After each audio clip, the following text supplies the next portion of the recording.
the Oklahoma Sooners 75-68. To close out the game, I felt like the Oklahoma offense was more cohesive and the Texas A&M offense had become more stagnant.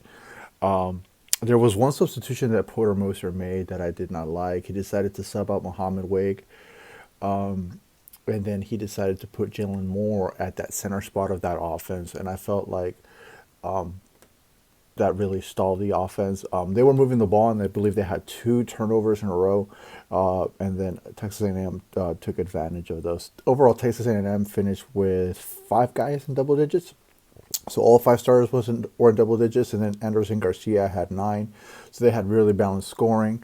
Oklahoma did not have as much balanced scoring, so you had Jalen Moore and Bryce Godin both with 20. I felt like, I hope I'm pronouncing his name right, I felt like Muhammad Wagi was doing a really good job catching the ball in the center of that Oklahoma offense at the high post. So it was a high post offense. He's a threat because of his size going to the rim, and so they would collapse. And he was doing a good job of finding shooters. He had three assists.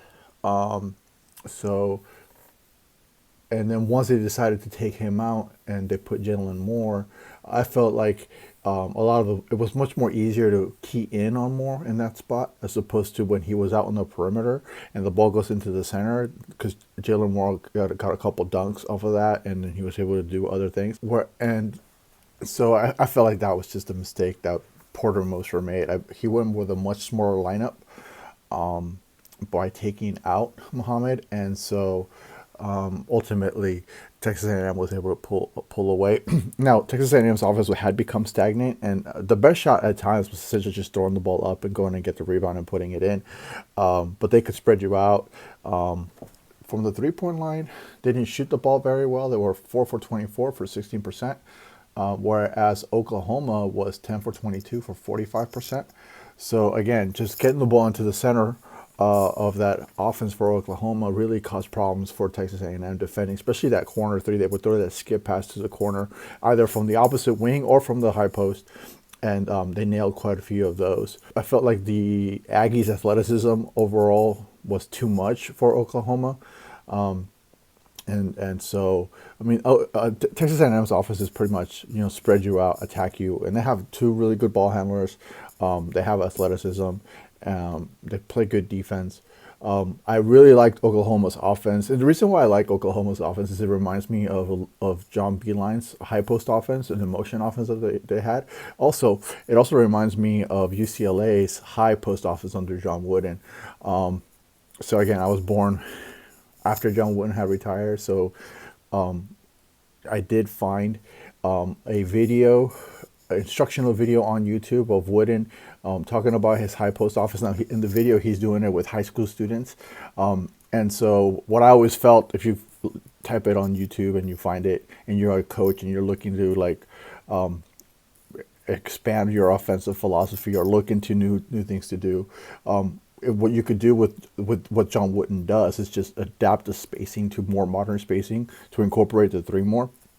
So have the guys being more on the corner instead of free throw line extended, and then just running the similar action. And I think that you for a young coach or for someone that's starting out, just trying to do stuff like that would be very beneficial if you adapt it to the modern spacing. But again, I really do. Every time I watch the Porter Moser teams, what they do offensively is really, really creative. There's a lot of ball movement, and the key of the high post offense is that you can have, four guys moving, and you can have essentially two games being played on the opposite side, whether there's pin down action on both sides or backdoor cutting. I mean, you can have a variety of different things. I think getting the ball in the high post is the best way to essentially get four guys to move at the same time, which is something that is really difficult to do with most offensive sets. And again, once they took Muhammad out of the 5 spot, I felt Oklahoma's offense just didn't click and they turned the ball over. Overall, though, I mean, I feel like Texas A&M has the athletes and the guard play to do a good run in the tournament.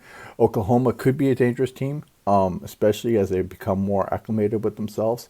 And I believe, as Porter Moser probably trusts that center spot a little bit more, I feel like there's some cohesiveness there, and there's a possibility of doing some damage with that, with what they do. I mean, it's really difficult to defend. It's a good showing by the Aggies. Oklahoma's a really good team, even though they're not ranked. I think at some point Oklahoma's gonna, bite somebody here. One of these teams, maybe a Kentucky or something like that. They're gonna sneak up and maybe get a few quality wins, which they need, because they're 2-5 in conference.